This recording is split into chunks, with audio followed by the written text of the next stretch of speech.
Avvalgi paytda bunaqalar bo'lmaganidanmi, hozir ko'p katta. Hatto oqsoqol odamlar ham chap qo'li bilan yeydiganlar bor. Ba'zi birlari ilmli odamlar. Qaysi qo'l bilan ovqat yeyishni hukmi qanaqa shariatda desangiz, shar'iyatni aytib beradi. Hadisni aytadi, u deydi, bu deydi, lekin o'zini ovqatlanishiga qarasangiz, doim bo'lmasa ham ba'zi vaqtlarda chap qo'lini ishlatadi. Nima qilgan? O'rganib qolgan shu.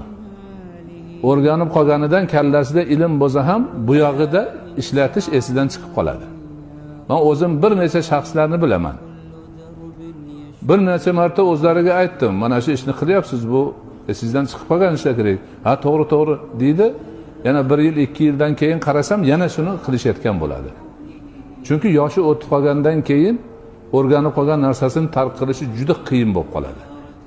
Shuning uchun bolalarni yoshligida, o'qadigan paytida, tez oladigan zehni o'tkir paytida bu narsaga o'rgatib qo'yish kerak. Shunday o'rgansinki, uni ma'rifatini, ichki dunyosini ajralmas qismiga aylanib qolsin. O'tirib oldiga ovqat qo'ysa, ovqat qaysi qo'l bilan yerida ekan deb o'tirmasin. Da bilsin, o'ng qo'l bilan deb bismillah deb olib yeydigan bo'lsin.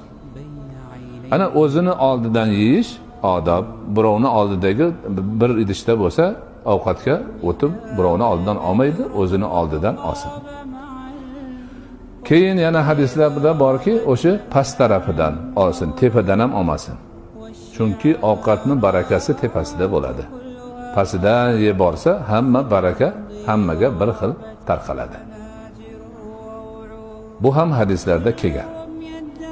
Tepasidan olib, bu yog'idagi qolib ketib, yo'q, o'sha bir boshdan boshlab, sekin o'rtaga qarab hamma tarafdan yurilsin, barakali taom bo'ladi. Olganda qo'l bilan yeyotganda ona qilib changallab, yana qandaydir qilmasdan shu 3 barmoq bilan olish Rasululloh alayhisolatu vassalomning odatlari bo'lgan. Bu oz bo'ladi, ochko'zlikka qarshi alomat bo'ladi, odobni yuksak namunasi bo'ladi. Ba'zi bir odamlar uni qilib siqimlab oladi, yana qandaydir boshqa narsalarni qiladi, sunnatga xilof ishlar.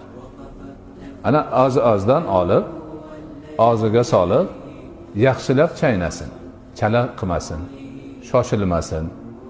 Ovqat issiq bo'lsa, olib qo'liga puflash ham nihoyatda katta beodoblik hisoblanadi. Ovqatni qo'liga olib puflash, choyni qo'liga olib puflash hammasi musulmonchilik odobiga mutlaqo to'g'ri kelmaydigan katta beodobliklardan hisoblanadi.